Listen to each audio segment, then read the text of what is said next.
पर्यावरणीय जैव प्रौद्योगिकी वह प्रौद्योगिकी है जिससे जैविक प्रक्रियाओं द्वारा अपशिष्ट के संशोधन के साथ संसाधनों की प्राप्ति संभव हो सके। इस परिभाषा, ये पुरानी परिभाषा है, इसके विस्तार की आवश्यकता है। 21वीं सदी में ये थोड़ी कम दायरा, कम इसका कैनवास है, कम स्कोप है। इस परिभाषा के विस्तार की आवश्यकता है ताकि हम पर्यावरणीय अनुश्रवण, एनवायरमेंटल मॉनिटरिंग, पर्यावरणीय गुणवत्ता का पुनरुद्धार, संसाधन की प्राप्ति, अवशेष का प्रयोग तथा अपशिष्ट का संशोधन, अनवीकरणीय संसाधनों का नवीकरणीय संसाधनों द्वारा प्रतिस्थापन और वायु प्रदूषण पर नियंत्रण आदि को भी इसके अंतर्गत हम समाहित कर सकें। पर्यावरणीय अनुश्रवण के अंतर्गत किस तरह के विकास हो रहे हैं और क्या उसमें संभावनाएं हैं। रसायनों, जीवाणुओं एवं वायरसों के लिए जैव संवेदकों का विकास बायोसेंसर्स पर कार्य हो रहा है। तो कुछ इसके बाद बायोसेंसर, जब ये पहला पाठ्यक्रम, पहला इंट्रोडक्टरी लेक्चर हो जाता है तो मैं आगे उस बातों के बारे में बताता हूँ जो उनके पाठ्यक्रम में है। जैविक प्रक्रिया द्वारा मृदा एवं अवधरातलीय जल को संदूषण रहित करना आम प्रचलित निष्कर्षण एवं संशोधन पद्धति से उत्तम एवं लाभकर है। बायो रिमेडिएशन, इन सितु बायो रिमेडिएशन जो अंग्रेजी में जिसको हम कहते हैं, उसके लिए पर्यावरणीय गुणवत्ता का बायोटेक्नोलॉजी ज्यादा कारगर है। इस प्रक्रिया के द्वारा मृदा में अधिशोषित एवं मृदा के रंध्रों में फंसे प्रदूषक भी दूर हो सकेंगे, समय की बचत होगी, कम लागत आएगा। जीवाणु एवं फफूंद के समस्थानिक संवर्धन द्वारा भूमि की उर्वरा शक्ति, उसके भौतिक एवं रासायनिक गुणधर्म एवं उसकी नमी ग्रहण कर सकने की क्षमता में सुधार होता है तथा उपज में वृद्धि होती है। इस प्रक्रिया द्वारा निम्नलिखित लाभ प्राप्त हो सकते हैं। अधिक कृषि उत्पाद, हरित आवरण में तीव्र वृद्धि, बंजर भूमि का कायाकल्प,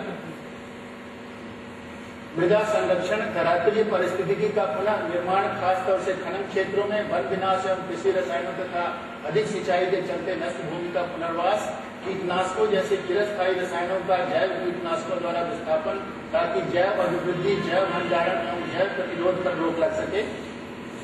संसाधन की अप्राप्ति, अवशेष का प्रयोग तथा अपशिष्ट का संशोधन, ये एक तीसरा क्षेत्र है जहाँ पर्यावरणीय बायोटेक्नोलॉजी योगदान कर सकती है। संसाधनों की गुणवत्ता में वृद्धि, कम या बिना अपशिष्ट की प्रौद्योगिकी का विकास, प्रक्रिया के उपरांत संशोधन अथवा पुनः चक्रमण एवं पुनः प्रयोग पद्धति का उपयोग, माध्यमिक संसाधन की तरह उपयोग, नए जैव अभिकर्मकों द्वारा अवजल संशोधन, दुर्दांत एवं घातक पदार्थों को विस्फरित करना जैसे पेट्रोलियम के उत्पाद, कीटनाशक, कागज मिलों का अपशिष्ट, रंग, डिटर्जेंट एवं रसायन, अनुवांशिक परिचालन, जैव संवर्धन एवं जैव निष्कर्षण में इसका योगदान हो सकता है। एरोमेटिक रसायनों, सर्फेक्टेंट, साइनाइड एवं कीटनाशकों को विस्फरित करना संभव हो सकता है। अनवीकरणीय संसाधनों का नवीकरणीय संसाधन द्वारा प्रतिस्थापन, जो बायोमास है या एग्रोवेस्ट है, शस्य अपशिष्ट द्वारा ऊर्जा एवं रसायनों की प्राप्ति, जैव परिवर्तन द्वारा प्राप्त रसायनों का रासायनिक उद्योग में कच्चे माल की तरह उपयोग, ऊर्जा संसाधन, बायोगैस, हाइड्रोजन की प्राप्ति, जैव पदार्थों एवं अपशिष्ट से रसायनों की प्राप्ति। एग्रोवेस्ट से हम लिग्निन, सेलुलोज, हेमीसेलुलोज पृथक करके बायोटेक्नोलॉजी के इस्तेमाल द्वारा पृथक करके उनको कच्चे माल के रूप में प्रयोग कर सकते हैं। जैव उर्वरक द्वारा लागत में कमी एवं स्वास्थ्यकर पर्यावरण की स्थापना। वायु प्रदूषण नियंत्रण, जिसकी चर्चा मैंने पहले की थी, इसमें भी बायोटेक्नोलॉजी का प्रयोग कर सकते हैं, जैव प्रौद्योगिकी का प्रयोग कर सकते हैं। कोशिकीय स्तर पर, व्यक्तिगत एवं सामुदायिक स्तर पर ग्रीन बेल्ट, जिसका नाम अंग्रेजी में कहते हैं, उसके द्वारा अथवा माइक्रोबियल सेल्स के द्वारा। कोशिकीय स्तर पर ये 4 प्रकार के अभिकर्मक प्रयोग में लाए जा सकते हैं। 3 प्रकार के, जैव मार्जक या बायोस्क्रबर, जल में भली भांति घुलनशील प्रदूषकों के लिए, जैव निस्यंदक या बायोफिल्टर, इसके 2 प्रकार हैं, बायोटिकलिंग फिल्टर और बायोफिल्टर, जल में कम घुलनशील प्रदूषकों के लिए, और अभी विकास की अवस्था में है झिल्लिका जैव अभिकर्मक या मेम्ब्रेन बायोरिएक्टर, जल में अति कम घुलनशील प्रदूषकों के लिए। बायोफिल्टर, बायोटिकलिंग फिल्टर, बायोस्क्रबर और झिल्ली जैव अभिकर्मक, ये मूलतः जो जल प्रदूषण के नियंत्रण के लिए जो जैविक अभिकर्मक इस्तेमाल में होते हैं, उन्हीं के प्रतिरूप हैं। केवल प्रदूषक यहाँ वायुमंडल, वायु में आता है, गैसीय अवस्था में होता है, वहाँ घुलित अवस्था में होता है, जल के अंदर होता है। तो इसीलिए नाम इसका, ये ट्रिकलिंग फिल्टर जो सीवेज ट्रीटमेंट के लिए, वेस्ट वाटर ट्रीटमेंट के लिए इस्तेमाल करते हैं, उसी का इस्तेमाल वायु प्रदूषण नियंत्रण के लिए किया जा रहा है। ये अभी विकास की अवस्था में है। कुछ इनकी मूल बातें यहाँ लिखी गई हैं। 1950 से लगभग समय से बायोफिल्टर इस्तेमाल किए जा रहे हैं बड़े सरल तरीके वाले। उसके पश्चात 1980 में बायोफिल्टर और इसके विकसित रूप आए और उनका उद्योगों में उपयोग होने लगा। खासतौर से वाष्पशील जो रसायन है, जो वोलेटाइल ऑर्गेनिक कंपाउंड जिसको कहते हैं, जो कम मात्रा में वायुमंडल में आते हैं, वायु में आते हैं और कई प्रकार के हो सकते हैं, उनकी प्रकृति भिन्न हो सकती है। उनके लिए उनको वायु से हटाने के लिए, वायु को उनसे मुक्त करने के लिए ये पद्धति ज्यादा कारगर है।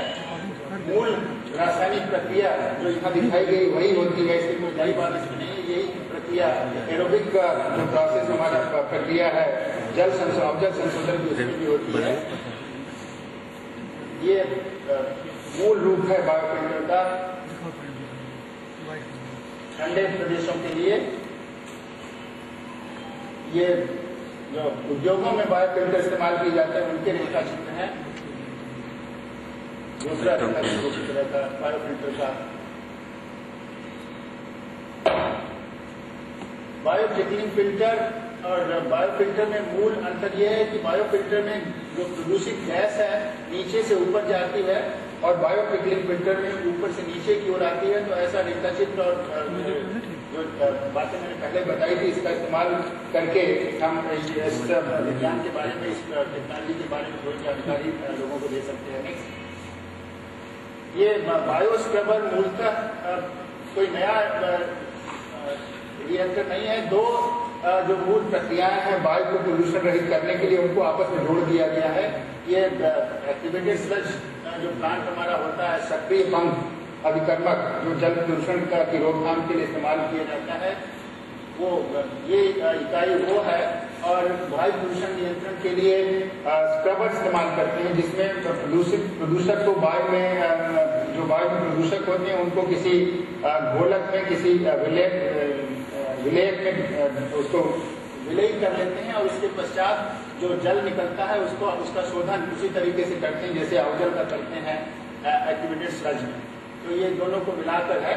और अंतिम 2-3 स्लाइड जो है व्यक्तिगत एवं सामुदायिक स्तर पर किस तरह से हम पेड़ पौधों की पंक्ति लगाकर प्रदूषण को नियंत्रित कर सकते हैं, जिसको हम ग्रीन बेल्ट या हरित पट्टी का नाम दिया है हमारे वैज्ञानिकों ने। नीरी नागपुर जो हमारा CSIR की प्रयोगशाला है, उसके वैज्ञानिकों ने इसको विकसित किया। इसके लिए एक मॉडल भी विकसित किया है। किस प्रकार के प्रदूषक हैं, उनकी निकलने की मात्रा, उत्सर्जन की मात्रा कैसी है, उनका जो मैक्सिमम इम्पैक्ट एरिया कितनी है, अधिकतम संघात परिक्षेत्र कितना है, इन 3 बातों को ध्यान में रखकर हम ग्रीन बेल्ट के निर्माण की बात सोच सकते हैं।